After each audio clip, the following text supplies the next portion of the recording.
नमस्कार मित्रों, मेरा नाम है ब्रजेश मिश्र। मैं आपका स्वागत करता हूं अपने channel scientific astrology with Brajesh Mishra पर।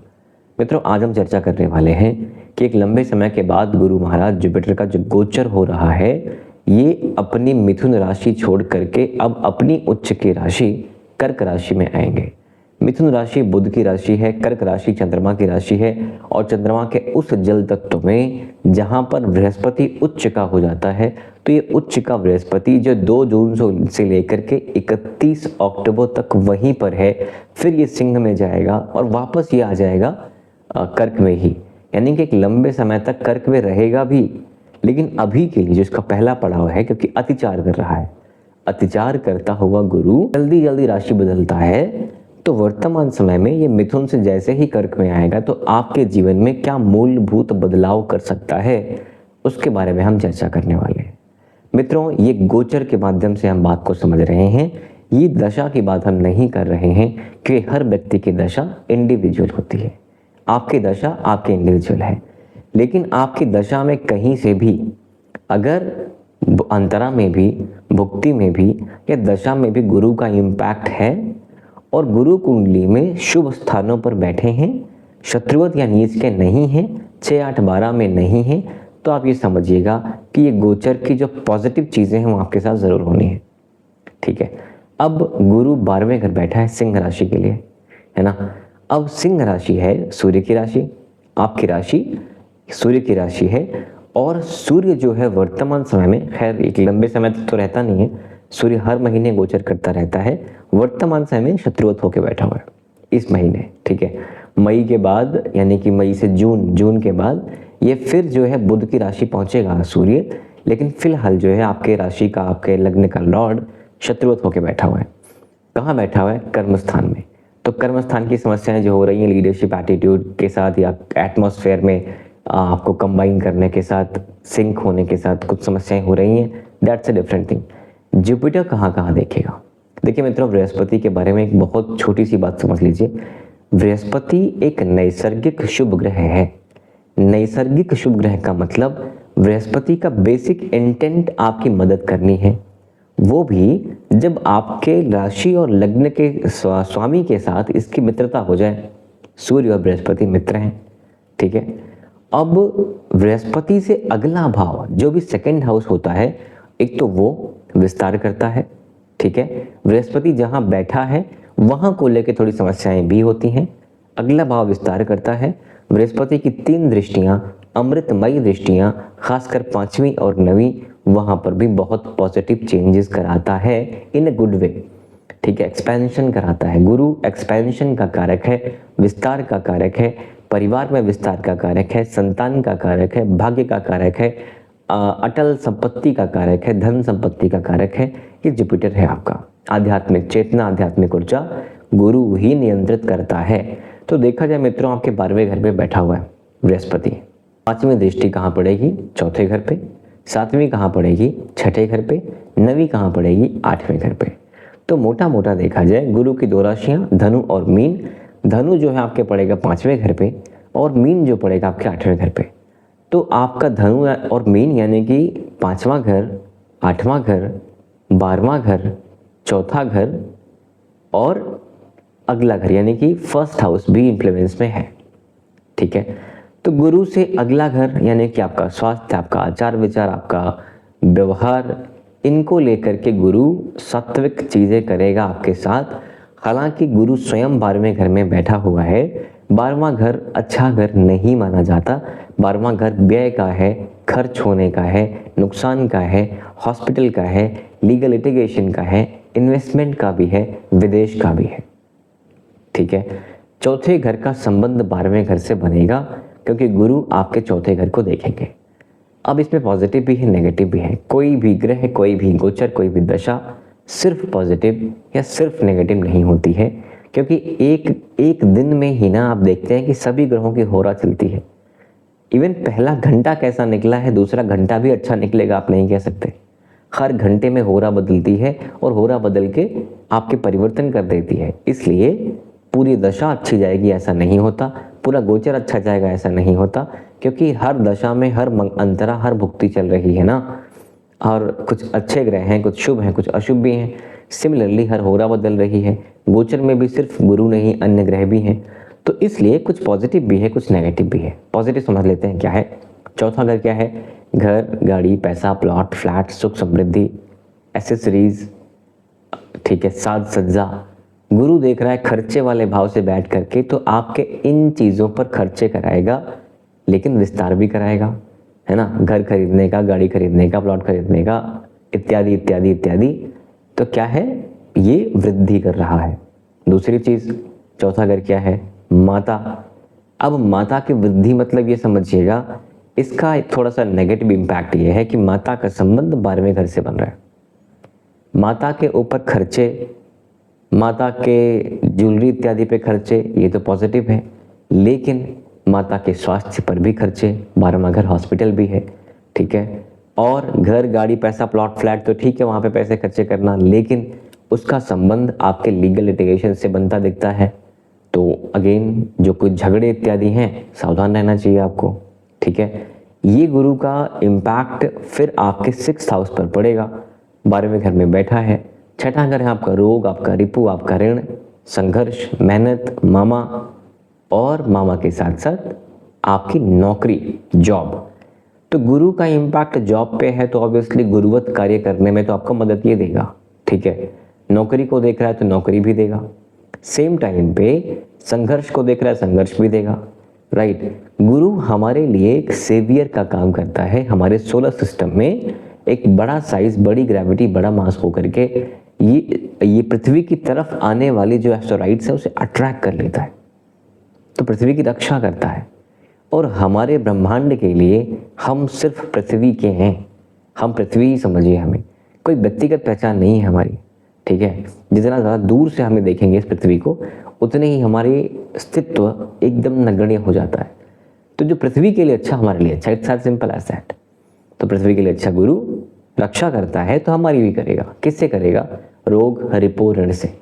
रक्षा करने का मतलब समस्याएं आ रही हैं तो वो रोक रहा है, तो समस्याएं तो हैं, रोग, रिपो, ऋण को लेकर समस्याएं हैं, कर्ज इत्यादि को लेकर समस्याएं हैं, लेकिन जो लोग लोन एक्सपेक्ट कर रहे हैं, लोन मिल जाएगा, राइट। रोग में वृद्धि करने का कारण जो गुरु बनाएगा, तो आपको लीवर, डायबिटीज़, बीपी, कोलेस्ट्रॉल, इनसे थोड़ा बचना चाहिए। एक्सेसिव फैट बॉडी में क्रिएट करता है, तो उससे कोलेस्ट्रॉल बन जाएगा, उससे बचना चाहिए। और फैट ज़्यादा बढ़ने से क्या क्या समस्याएं और हो सकती हैं, ये आप समझ रहे हैं। तो कहने का मतलब, जहाँ पर गुरु देख रहा है उसकी नीच की दृष्टि है 7वें घर में, और वहाँ पर राशि है मकर। ये मंगल की उच्च राशि है। अगर आप चाहते हैं कि आप ठीक रहें, स्वास्थ्य आपका ठीक रहे, दुश्मनी आपकी ठीक रहे, तो सबसे पहला काम अपनी ऊर्जा पे काम करिएगा। मंगल विशुद्ध ऊर्जा है, जो अग्रेसिव भी है और सेम टाइम पे आपका शरीर को चलाती भी है, तो ऊर्जा पे काम करिएगा। आपका ये गुरु का इम्पैक्ट जो नेगेटिव भी हो रहा है वो पॉजिटिव होना शुरू हो जाएगा, ठीक है। नौकरी को लेके, रोग, रिपो, ऋण को लेके तो ठीक होगी। अब बात करेंगे मामा, तो मामा के स्वास्थ्य को लेकर के भी थोड़ी समस्याएं आप देख सकते हैं, ठीक है। तो आपका 6th हाउस है। अब बात करेंगे अष्टम भाव की। गुरु की दृष्टि अष्टम भाव पर भी है। अष्टम भाव क्या है? सडन चेंजेस, ससुराल पक्ष, property, ancestral property, sudden losses, sudden gain, occult, philosophy, psychology, research, इस तरफ गुरु की दृष्टि है। 12वें घर में बैठ के गुरु 8वें घर को देख रहा है, तो पैतृक संपत्ति, विवाद, ससुराल पक्ष, इन सब में तो आपको ये लाभ देगा, ठीक है। साथ में रिसर्च, ऑकल्ट, फिलोसफी को लेकर के भी लाभ देगा।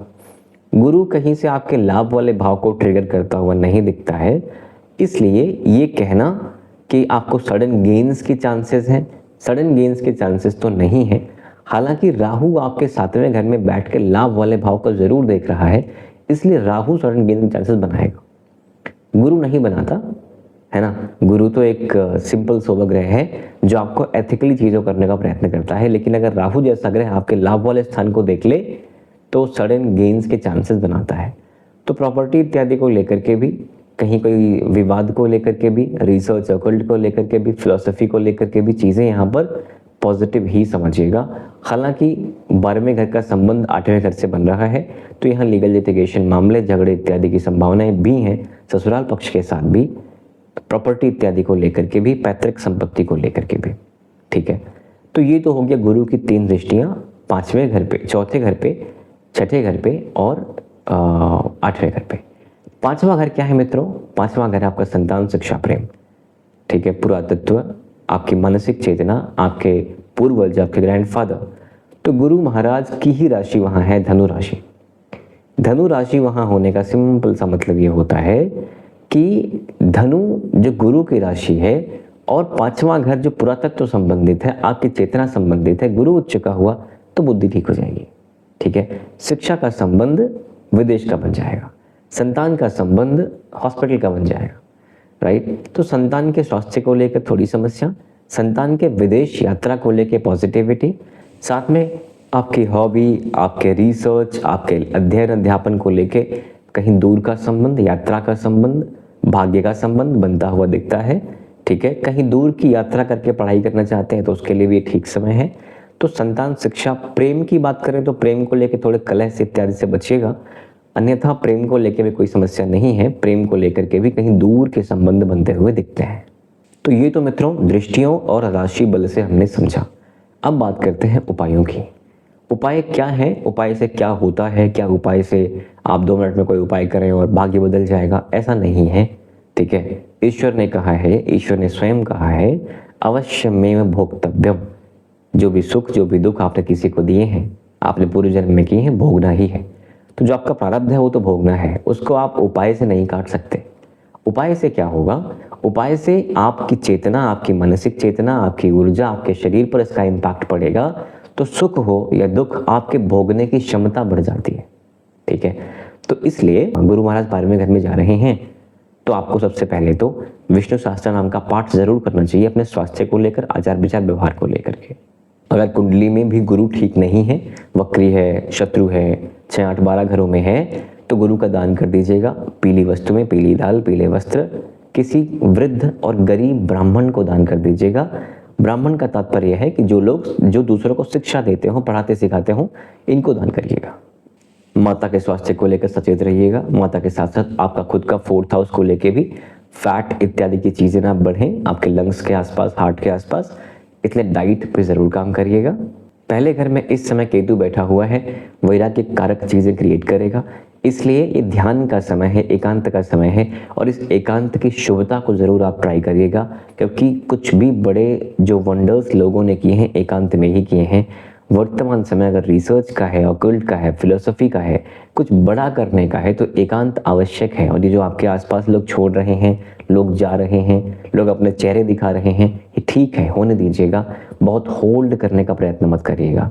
वैवाहिक जीवन को लेकर के भी गुरु संतान और प्रेम और सुख का कारक है, तो आपके लिए सुख वाली चीज़ों को लेकर के, वैवाहिक जीवन को लेकर के अभी सडन सब कुछ बदल तो नहीं जाएगा, लेकिन रिलीफ तो आपको 2 जून के बाद मिलना ही है। आपके सुखों को लेकर के, आपके आचार विचार व्यवहार को लेके, आप जो रिजिड हो जाते हैं, बात बात पे जिद दिखाते हैं, उसको लेकर के भी यहाँ आराम मिलने वाला है। मित्रों, शनि बैठा हुआ है आपके 8वें घर में, ढैया का फेज आपका चल रहा है। शनि के लिए रूटीन्स, रिचुअल्स, हार्डवर्क ये बहुत इंपॉर्टेंट है, पेशेंस बहुत इंपॉर्टेंट है। शनि न्याय और कर्म का देवता है। तेल का दिया जलाने से ज़्यादा काम करेगा आपका शनि वाले काम करना, गरीबों के लिए काम करना, बेजुबानों के लिए काम करना, रूटीन्स रिचुअल्स ठीक रखना, हैबिट ठीक रखना, प्रोक्रेस्टिनेशन नहीं करना और फिजिकली फिट रहना। इतना आप करेंगे ना तो शनि के उपाय भी, यानी शनि के दुष्प्रभाव से भी आप बचेंगे। शनि कर्म स्थान को देखता है, डिलेज करने का प्रयत्न कर रहा है। डिलेज के साथ साथ आज नहीं तो कल और बात बिगड़ने का भी काम करता है। इसलिए अगर कुंडली में भी शनि ठीक नहीं हो तो शनि का दान भी कर दीजिएगा। शनि के दान में क्या होता है, गरीब व्यक्तियों को, बेजुबानों को, लेबर क्लास के लोगों को जो भी दे सकते हैं, फीड करा सकते हैं, खाना दे सकते हैं, कपड़े दे सकते हैं, कंबल दे सकते हैं, छाता कर सकते हैं, कुछ भी कर सकते हैं अपने बजट के हिसाब से, शनिवार के दिन दान कर दीजिएगा। जो लोग लीगल लिटिगेशन मामलों से परेशान हैं उनको भी कुछ इस तरह के ही दान जाके कर देना चाहिए। किसी गरीब व्यक्ति को लेकर के भी, किसी गरीब व्यक्ति के लीगल लिटिगेशन मामले में कुछ हेल्प कर देनी चाहिए। So that's it. फॉलो मित्रों, आपके सपोर्ट के लिए बहुत बहुत धन्यवाद। Thank you very much. जय श्री राम।